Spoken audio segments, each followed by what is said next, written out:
ഹരേ കൃഷ്ണ. എന്നോട് പലരും ചോദിക്കാറുള്ള ചോദ്യമാണ്, എങ്ങനെയാണ് ജപമാല ഉപയോഗിക്കേണ്ടത്? ജപമാല നമുക്ക് തുളസിയുടേതോ നീമിന്റേതോ രുദ്രാക്ഷമണിയോ ഏത് വേണമെങ്കിലും ജപമാലയായിട്ട് നമുക്ക് ഉപയോഗിക്കാം. നമ്മൾ ജപിക്കുമ്പോ ഈ ജപമാല നീമിന്റെയാണ്. ഇതിൽ എങ്ങനെയാന്ന് വെച്ചാൽ ചെറിയ മുത്തുമണികളുണ്ട്, വലിയ മുത്തുമണികളുണ്ട്. നമ്മുടെ ഈ വലിയ സ്റ്റാർട്ടിംഗ് മുത്ത് എന്ന് പറയുന്നത് കൃഷ്ണനാണ്. കൃഷ്ണനും 108 ഗോപികോപന്മാരും. അപ്പോ ഇതിന്റെ ചെറുതുനിന്ന് നമ്മൾ തുടങ്ങണം.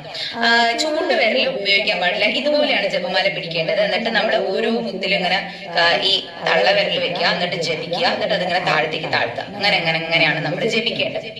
ഇനി എന്താണ് ജപിക്കേണ്ടത്?